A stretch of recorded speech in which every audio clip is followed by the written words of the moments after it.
How's it going, guys? My name is Alex and welcome to a new video. The updated settings video is gonna be a long one. I'll be talking about why have I decided to switch to advanced. I obviously know how to play on classic controls, made into Division 1, like I said many times, with different teams, with quick counter, possession, long ball counter, with free-to-play teams. So I think I kinda know how to play this game, and the most important part is that I really find this game really fun, and I'll be talking about not only the settings in game, but the settings of my mic, the settings of my recording, whatever you guys ask me all the time under my videos, how do I get this gameplay to be so smooth, etc. So I'll be covering that in this video.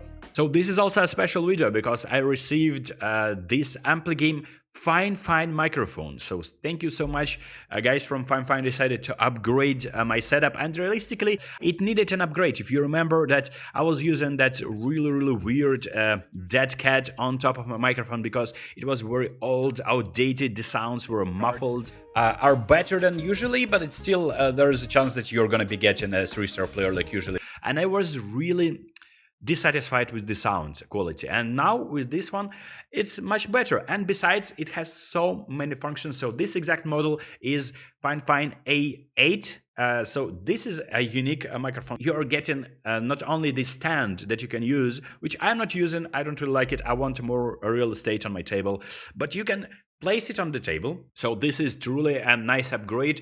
I set up a few filters in my OBS when I'm recording, and I also set up a few filters in Premiere so that the sound is even more crispier, even better, and I might be playing around with that. So this is what you're expected to do with any mic, unless you're using like a high-end mic. This one only costs you around $50, and with additional discounts you can get it cheaper. The link will be in the description. This is really cool when you can change the colors by just tapping on this side, and I can change whatever color I think fits the scene. I can change it, and it's just so cool. Look at this. By the way, I'm filming right now.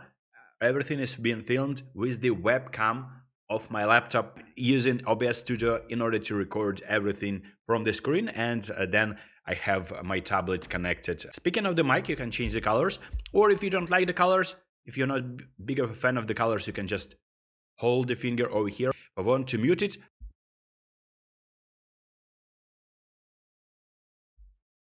I'm tapping again, and down now the voice is coming through. So this is really cool, and I like the RGB thingy, so I'll turn it on, and I'll change it to the color that it was before. I really like that one. Yeah, I mean, this is so cool. The mic has USB cable, USB-C cable, so you can connect it easily to your laptop or PC. It works for both for Mac and Windows. It also has additional detail, like a mount that allows you to put it on a boom sleeve, right? So this is how it looks. Very convenient. One more time, I could have used the standard desk stand that looks like this. I could have used that. I just use it for other purposes. Now I can put my phone here, but I just don't really fancy having mic standing on the table because I have a tablet over here, because I really need to be down the middle, so I don't like it. And I like the fact that I can put a mic like that, and if I don't need to use it, I can put it over here, and there you go. So different settings can be applied in OBS so that if you want to limit the amount of noise. I really like the fact that it is easy to use because you plug it in and it works. No additional plugins needed, and it works straight off the bat. So full disclosure, this is a sponsored video, but if you want to pick it up, you can do this using the link in the description. And obviously, entire video, everything that you're hearing right now is being recorded using this mic. So there you go.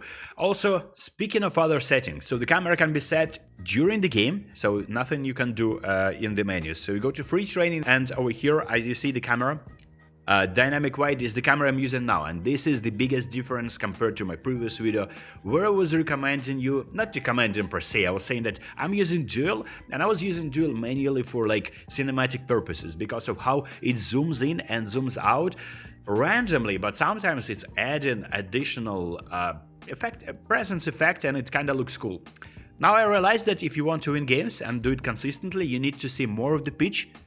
And for that, dynamic wide is really optimal, and I'm using dynamic wide from now on, and I'll be showing you the difference. You can see it for yourself. So I'm using the tablet one more time. Many people will say using the tablet is an advantage.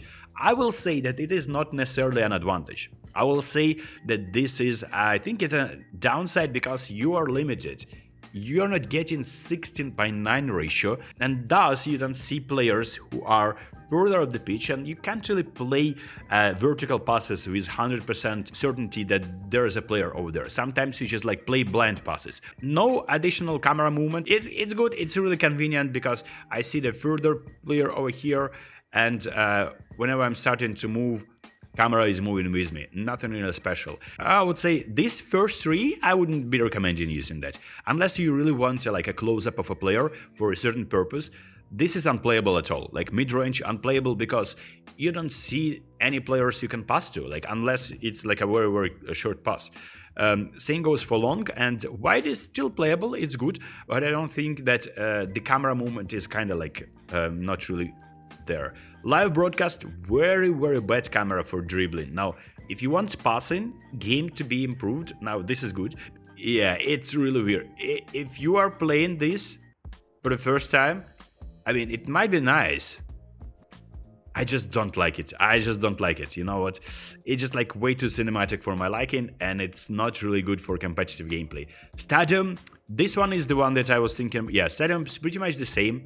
Again, you see pretty much all of the pitch. Now, this is fantastic for playing like switches, playing long passes, long ball. Would be great in this one. Fake shot from Ronaldo, come on, Rafael. Let's see, stunning pass into Bernardo Silva.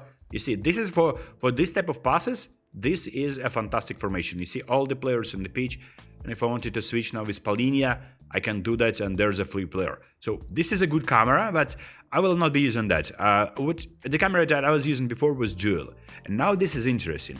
It's a very nice camera, just the downside that I don't really see all of the pitch. Compared to dynamic wide, you can see that there is a slight downside. I'm standing in a position where I would be probably easily performing a penetrating through pass into the run of my striker pretty much from this position with Stadium camera, but I can't. I can't do that because I don't see the run. I don't see. You see Ronaldo run there, and I don't see. When he's running into the box, I will not be able to see the run.